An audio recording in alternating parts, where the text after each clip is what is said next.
30 minutes starts now. What's up?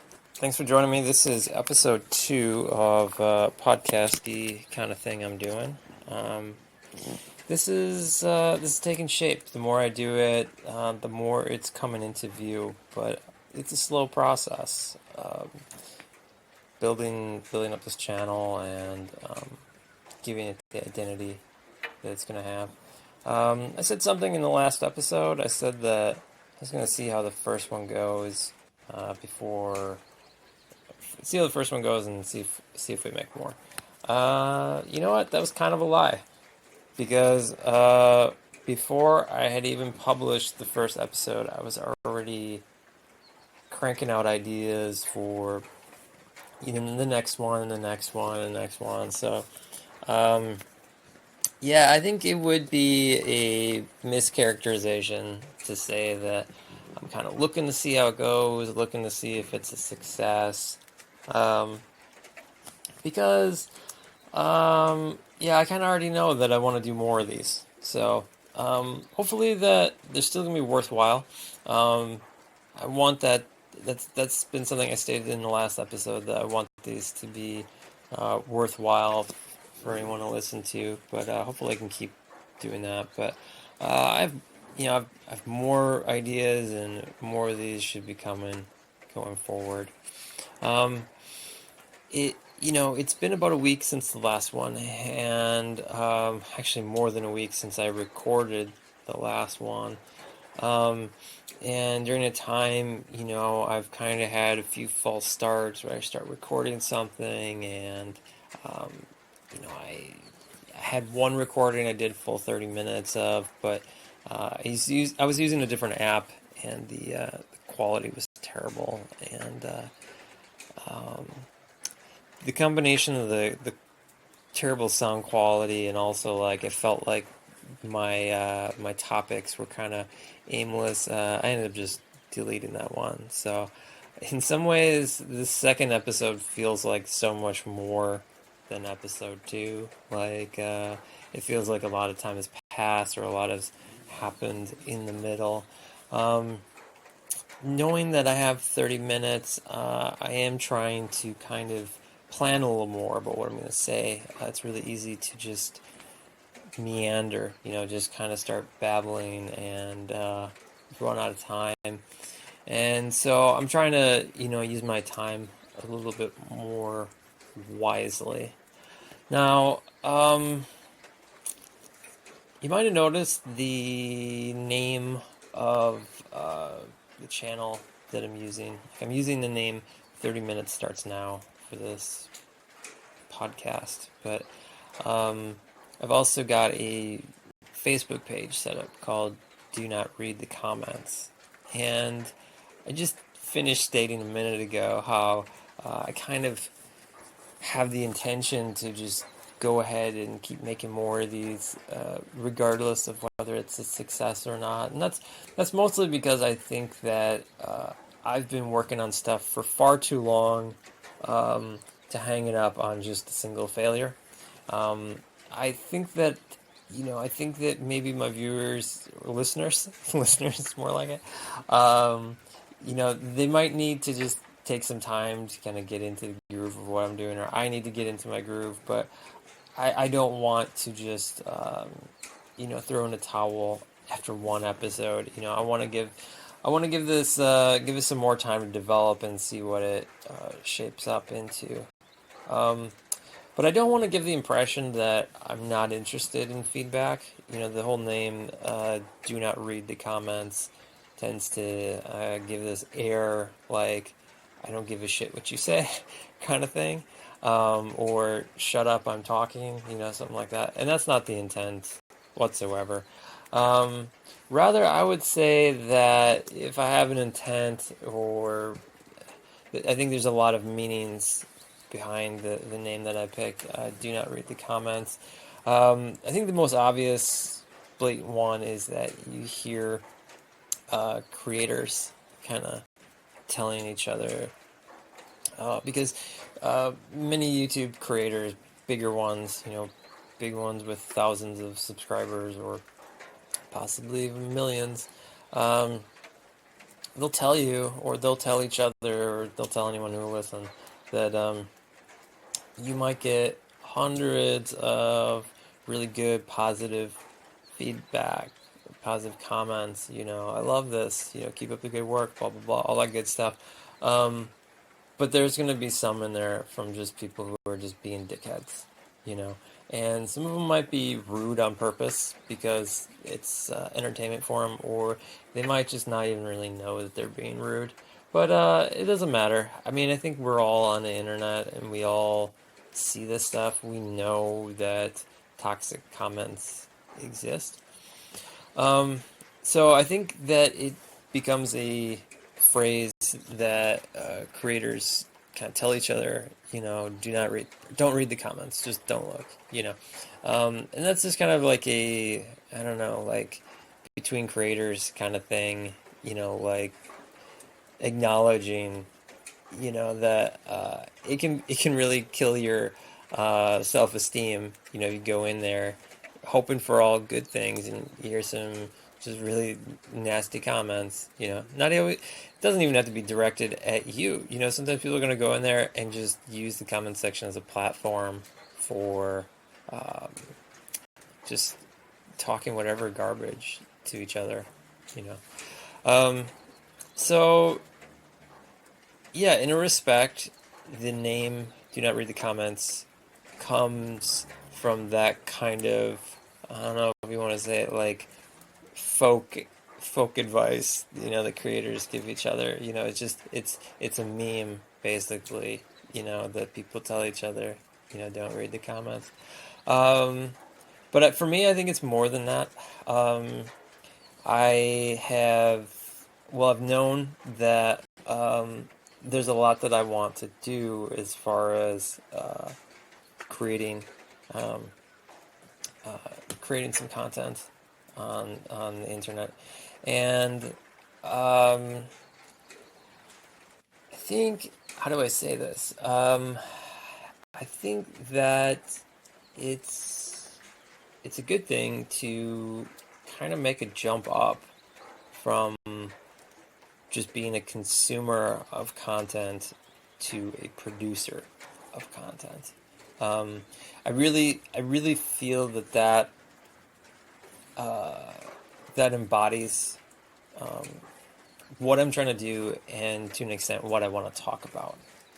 Um, I had kind of a weird analogy in mind, but I think about, like, I'm a mama bird, right? And all the little projects that I want to at some point in the future roll out, um, those are my eggs in the nest, right? And I'm trying to incubate them. I want them to kind of, um, I want them to grow up. I want them to hatch, grow up from there, and go on and live full lives, you know. It's not just one project, but, I have ideas for many different projects, so I got kind of a full nest here.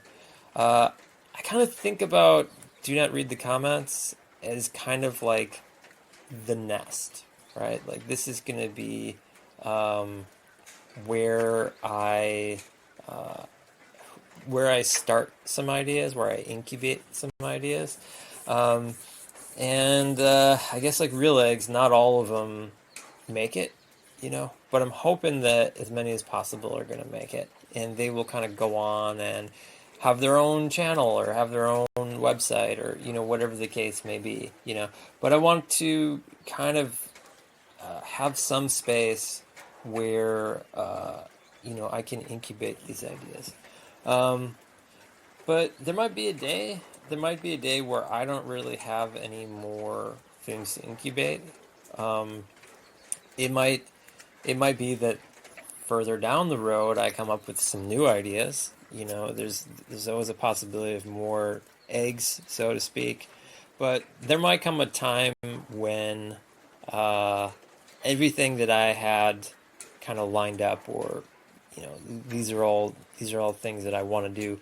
Everything is kind of moved on and kind of gone on its own, and the empty nest. I don't really see it as like a really bad thing if the nest is empty, um, because then I want to talk about mama bird things. And what mama bird things basically means is, what is it like having a YouTube channel? What is it like having a podcast? What is it like having um, like a brand page on Facebook or a branded Twitter or, whatever the case may be? All these things, you can talk about gear, talk about microphones, talk about cameras, talk about software. There's a whole lot to dig into, if people are interested in what goes on in creating stuff. And I don't think that that's just um, my trade alone. I mean, I look at how popular it is to watch cooking shows. Cooking shows are massively popular, I think. Um, and uh, a variety of cooking shows. Some of them are like the very classic kind of style, like, hey, we're going to show you how to cook this. But other ones are just kind of like following somebody in the kitchen and seeing what they do and stuff. Um, I really like, I really like that there is a market for things like that. To me, that uh, indicates that we're not all the just bunch of dumbasses that I think social media sometimes treats us like. Like it does seem sometimes like social media is really geared towards the fools that just hang out in the comment section, starting fights with each other or whatever the hell it is. Um, it's really rewarding when I see that there are people uh, interested in how stuff is produced. How is that movie made? How is that dish of food prepared? How is that furniture built? How is that bike like fixed? And like you could just go down the list, and um, these are things that I think you go back far enough in time, and it's like people are only interested in that, like if they wanted to do that trade for a living, right? It's like, well, go to a trade school, learn how to fix that car, learn how to like cook or whatever it is. But it wasn't like I don't remember, at least I don't remember people talking about like taking an interest in how people do that, but it's becoming entertainment. And I think that's great. I think that signifies people have more going on. People have more going on in their brains. You know what I mean? Like they're not just robots that click like and whatever like limited options are usually projected onto a consuming public. In this case, we're still talking about consuming, but we're consuming smarter stuff. And that to me tells me that like people are smarter than we give them credit for. At least when we get talking pretty cynically, if we look at the worst, if we look at the worst that humankind has to offer, and start acting like everybody is like that, we're not really giving humankind like a fair assessment. You know what I mean? You can't look at the worst of all and just go, well, that's everybody, because it's not. You know. And so I guess in a roundabout way, that kind of comes back to another way to interpret what "do not read the comments" means. Um, and it's kind of a call to like, don't just be a consumer. Like, don't just be the guy or the gal who hangs out like in the comment section, who you know watches that YouTube video or reads that tweet. And there's always a call to action at the end of a YouTube video, isn't there? Like, it's always like, smash that subscribe button and hit like and ring the bell and blah, blah, blah, blah. But it's all just like, hey, robot, hey, idiot, like consume my stuff, right? And what you don't hear a lot is like, hey, do you like my content? Because if you do, uh, you should have your own YouTube channel, and you should mention me. Like mention this episode, or share this with some people on your own platform. If you got like a community of people or whatever, um, share this with your community, or share this on your blog or whatever. It's just so rare that in social media you see these producers talking to their audience as if their audience is also producers. There is this very clear distinction. I'm the producer of content and you're the consumer. Hit the like button, hit the subscribe button, you know, buy my merch, this and that, hit up my Patreon, all this bullshit that creates this clear distinction, that we're not the same, you and I. I'm a producer, you're a consumer, we're not the same. And frankly, I'm here telling you that I think that that's garbage, right? I think that's some bullshit. I think that anybody could be a producer, I mean, that's not to say that anybody can produce the same quality content. Um, everybody, everybody's got a different skill level, a different knowledge level, and I think there's some people right now making content that are really good at it, and I would never try to like talk down what they do by saying that anybody could do it. I'm not saying that. I will say that in some cases they have like a team of people, and it's really easier to get some stuff done when you have a team of people. But nevertheless, it's not my point to say that everybody can produce the same quality content, but the idea was supposed to be that everybody can produce content, and I just feel like everybody kind of forgot about that. Like when YouTube became a really big thing, there was an emphasis on the you in YouTube, because it's like now you can have a channel. And I mentioned this in the last episode. I remember more people just turning on the camera and just talking to it, and somehow over time it's become this thing where there's a class structure, and more people are being targeted and turned into consumers. And considering what I said earlier about, people have a lot of interests, they have a lot going on, a lot more than they are often given credit for. I think that there needs to be more encouragement. Whatever your thing is, if you ride a skateboard, or you paint, or you fix cars, or you like to cook, like I mentioned earlier.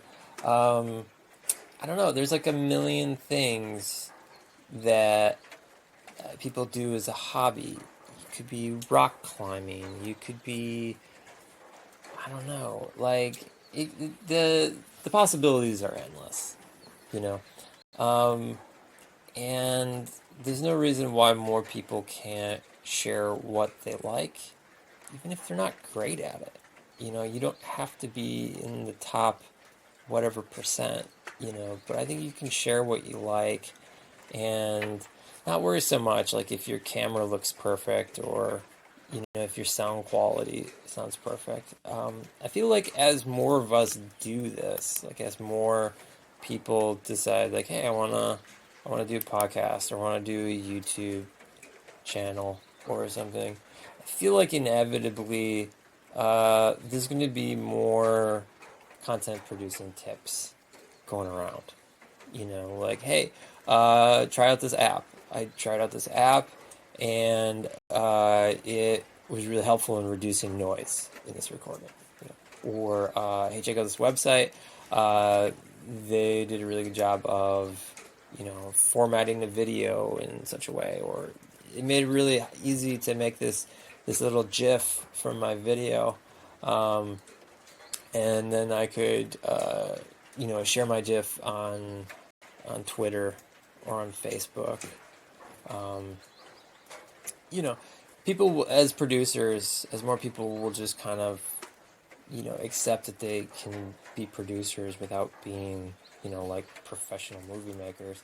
Um, then the next thing is, people sharing tips with each other. Because I think that kind of thing happens when people start cooking, you know.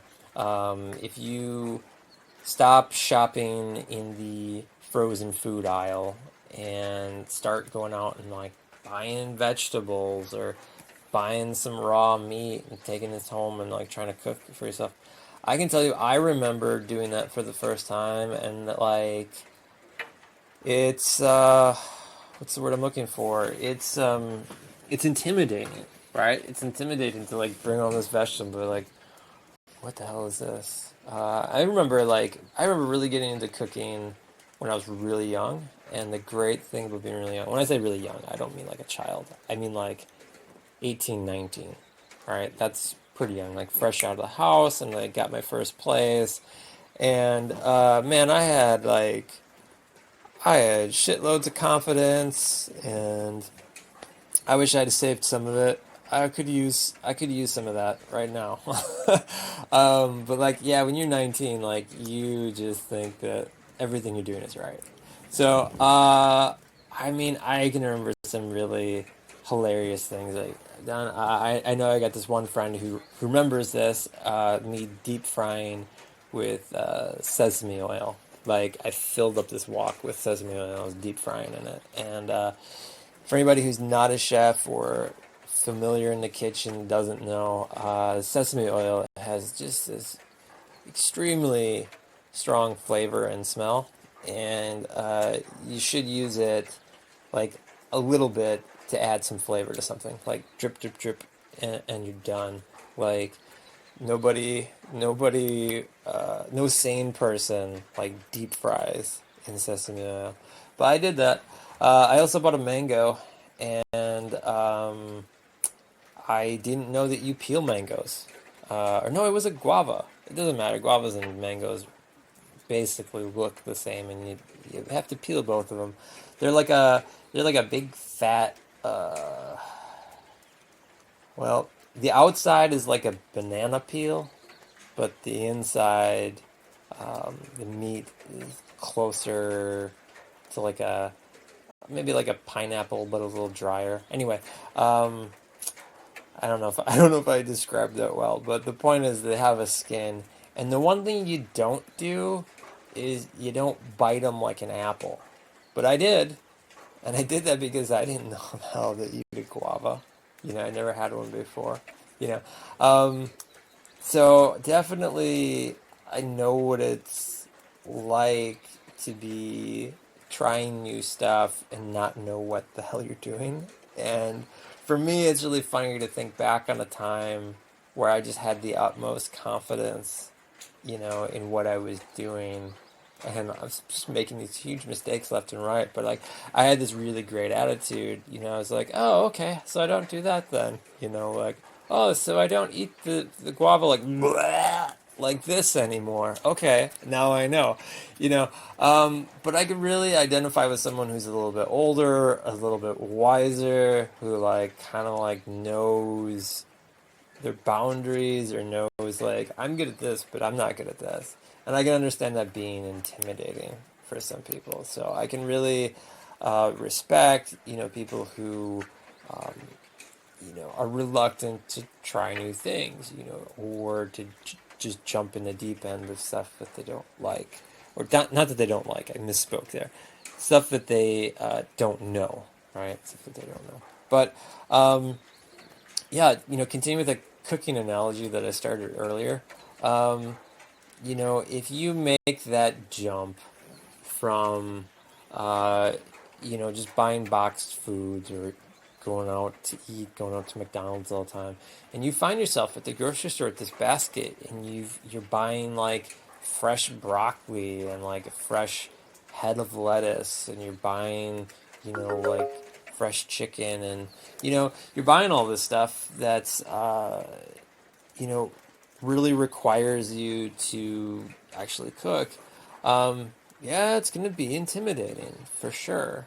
But I think anyone who has done that, who has made that jump and started like, cooking their own food and stuff like that, never met anybody who's been like disappointed about having done that. Like who's just like, oh man, I really miss Chef Boyardee. I miss Hamburger Helper. Like yeah, I think once in a while you get like a craving, but like I don't think like as like a real like life decision. Once people start kind of start to do more of that stuff on their own, it's like I learned to cook this or I cooked that or you know I've never liked the way this thing was made, so I made it myself with this different thing. Like maybe you're a vegetarian and you hate the way like vegetarian burgers are, but you make your own vegetarian burger. Like they don't sell it in the frozen section, but you just made it, and like it's delicious as hell, because you put the time and effort into it, you know. That I feel like that is what I had in mind when I came up with "Do not read the comments." It didn't mean don't fucking talk to me, It didn't mean that, you know. And although it kind of references, like I said, creators telling each other like, just ignore that garbage fire, in the comments section. There's a little bit of reference to that, but like it's mostly about like, hey, you can move beyond being a consumer of content. Like we're all going to be consumers of content, but like there could be a model we're consumers and producers, you know, and I like thinking that way, because it kind of reminds me of like small businesses working with one another. You know what I mean? That like not everybody just goes to the Walmart and buys shit on the shelf and works at their factory job. If you do that, there's nothing wrong with that. I've done that as well. I've spent a lot of time getting my paychecks at the factory and spending them over at the Walmart. But I think probably anyone would tell you, like anyone who like starts their own small business, um, it's probably a lot like the cooking analogy. When you get started, there's all this shit, and like your taxes are different, and you've got to advertise to people, and you got to do this, and you got to do that, and I don't know. Anyone who's running a small business will tell you it's a list of a lot of different things. It's a lot different than just showing up hungover at work. You know, um, it doesn't mean that people with standard employment jobs don't work. I'm not saying that. I'm not saying that any more than saying that people who eat at McDonald's don't eat. You eat too. But when you start kind of taking those things into your own hands, it really changes. It changes a lot for a person. I think anyone would agree. And when you have like a town or an environment where more and more people are doing that and actually interacting with each other, like this small business sells to this small business, and then they're, like people are patronizing each other. I think it's a wonderful thing, you know, and I see that there's like a potential for that too, with people, you know, making content, So, record yourself fixing a lawnmower engine, or make a recording talking about your favorite K-pop bands. You know, I don't know, like go ahead and do something a little bit more than what's normal, and step outside that comfort zone. Um, for me, I think that's what it's all about. So, um, I was going to talk about more things, but I'm quickly running out of 30 minutes. So, if you're not tired of hearing me talk just yet, recommend that you stay tuned, because I do have a lot more things that I want to talk about in the future. And as long as you're willing to show up and listen, I'm more than happy to keep churning these out. So, uh, with that in mind, I'm going to wrap this up. Thanks a lot. Have a good one.